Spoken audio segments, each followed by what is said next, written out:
Regulation nation. Companies fed up with government regulations and high corporate taxes are shipping their operations and jobs to China. Joining us now, John Lee, Foreign Policy Fellow with the Sydney Center for Independent Studies. And John, that's the question here. Are too many regulations in this country pushing U.S. corporations to move jobs overseas? Is that happening? Yes, it is happening. You know, you mentioned corporate taxes. Yes, that's a big factor, but regulation is a huge factor. It costs a lot of money to comply with the regulations that you have in this country. Big companies can do it. It's a globalized world. They're very agile, and they will move to where it is cheaper to do business. And China, Asia in particular, in general, but China in particular, is really fighting hard to get American companies to move there to provide jobs for Chinese workers.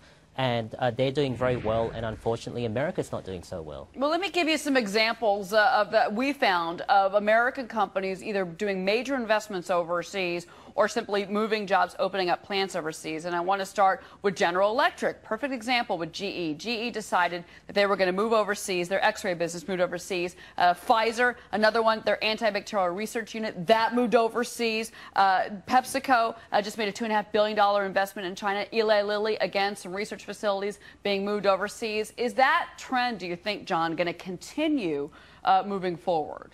It's going to continue, and there are some reasons why it will continue. Now, the American government, in many ways, the American government, there are events beyond the control of the American government. That is, the Chinese currency obviously makes it more competitive for these countries to move there. A lot of businesses or sales are moving to Asia, and that's certainly the case with GE and Pfizer. But when it comes to regulation, that is a huge issue. I've actually had conversations with senior executives from those two companies, GE and Pfizer. And the whole modus operandi of doing business in China compared to America is very different.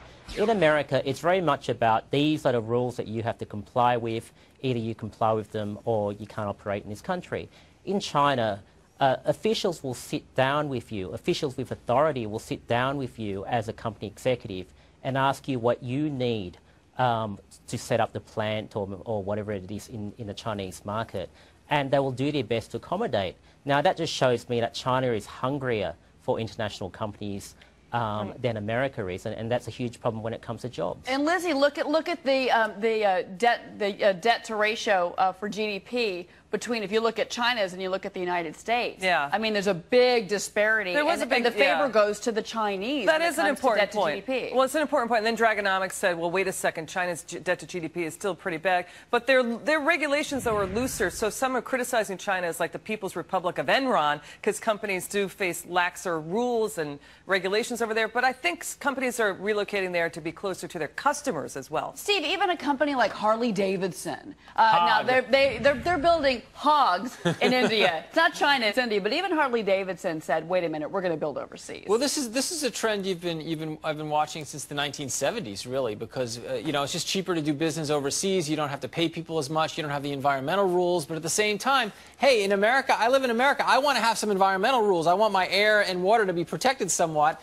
And so it's difficult. I mean, nobody wants to be regulated, but at the same time, you know, you want the air and the water to be clean. And it turns out, I have a little thing here pulled out. The World Bank's Doing Business 2011 report said compared with 183 nations, businesses in the United States have the 5th lightest regulatory burden. So it depends who you talk to. Well, John, I mean, your stance is well taken, and we certainly appreciate you joining us for Regulation Nation. It's certainly something that many of our viewers with their investments are watching. John Lee, Foreign Policy Fellow with the Sydney Center for Independent Studies.